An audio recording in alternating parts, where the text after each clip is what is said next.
1,5 minúty. Veľa šťastia. Okay.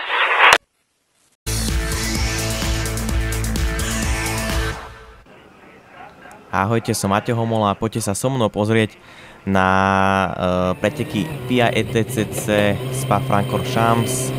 Prvé preteky sú typu letmého štartu. Som na druhej pozícii napravo. A teraz hasli červené svetlá, dávam tretí rýchlostný stupeň, o chvíľu štvrtý, ale nechávam priestor na pravej strane, pretože nechcem, aby do mňa Igor Skus buchol. A preto vlastne mám aj horší výjazd k svetoznámej zákrute Eau Rouge a bohužiaľ prepadávam sa o jedno miesto na tretiu pozíciu.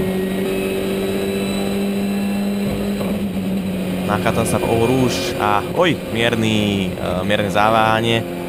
Mám horší výjazd, ale lepší ako Igor Skus predo mnou. Využívam slipstream, dostávam sa na pravú stranu, ale nemám dostatočnú rýchlosť ho predbehnúť. Správa zľava, skúšam to hociako. Ale stále som na treťom mieste. Esíčka tu v Spa nie sú moc dobré pre zadokolku, pretože nie je tam moc dobrá trakcia a takisto aj predokolky tu vlastne vyťahujú tie nečostoty znútra zákrut, ako sa môžeme presvedčiť tuto.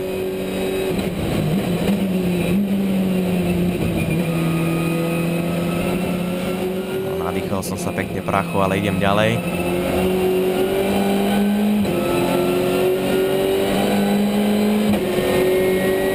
A tu sa snažím dostať pred Igora Skusa. Taký odvážny manéver.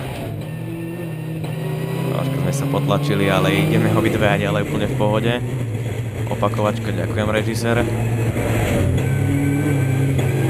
Aj zrkadielko odletelo. A to vlastne zapričinilo takú stratu seba dôvery Igora Skusa. Za Blanchimont vysokorýchlostnou zákrutou je Bus Stop Chicane. A tam nedobrzdil Igor Skus. A dá sa povedať, že poľahky sa dostávam na druhé miesto. Aj keď ten súboj predtým bol veľmi tvrdý. A vlastne takto som došiel do konca pretekov na druhom mieste za Nikolajom Karamišovom.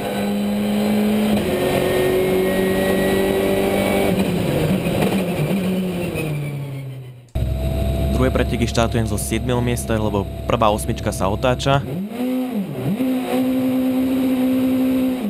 A je odštartované. Turbo zabralo. Výborný štart, asi najrýchlejší v tejto sezóne. Hneď sa dostávam prvé zákruty na tretie miesto.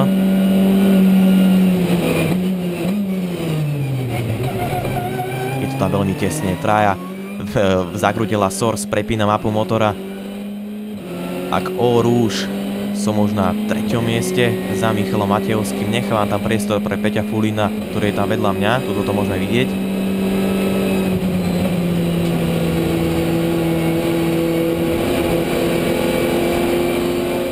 Si spätné zrkadlá, ale ja sa hlavne sústreďujem na jazdcov predo mnou.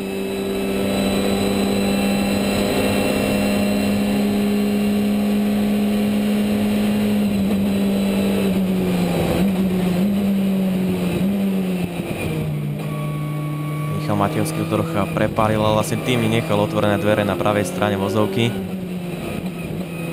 A tým vlastne predbieham jednu superkopu a takisto aj jeho do zákruty nasledujúcej. A tým pádom som hneď v prvom kole zo 7. miesta na prvom mieste a snažil som sa ísť čo najrýchlejšie ako viem.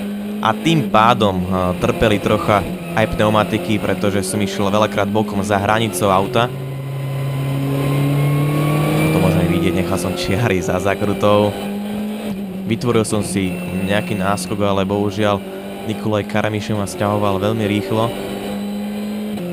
Ale stále som išiel najrýchlejšie ako viem. 6. kolo, 1,5 sekundy som mal na Nikolaja.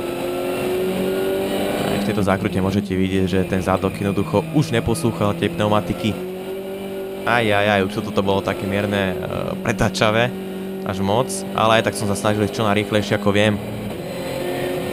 A takisto som sa snažil udržať si prvú pozíciu aj v poslednom kole, kde bol úplne za mnou nalepený.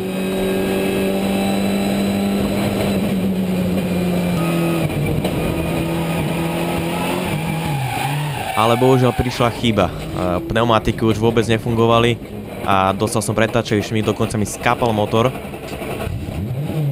Naštartoval som a išiel som ďalej.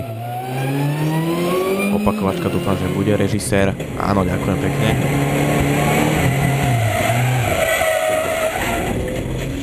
Som veľmi rád, že sa nič horšie nestalo, že som netrafil bariéru. Cieľi na druhom mieste.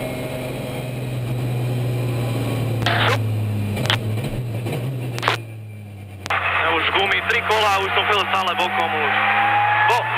Moja chyba, no ale našťastie sme v cieli, no. Na druhom mieste a týmto by som chcel poďakovať svojej rodine a partnerom za podporu aj v týchto úspešných pretekoch. Čau.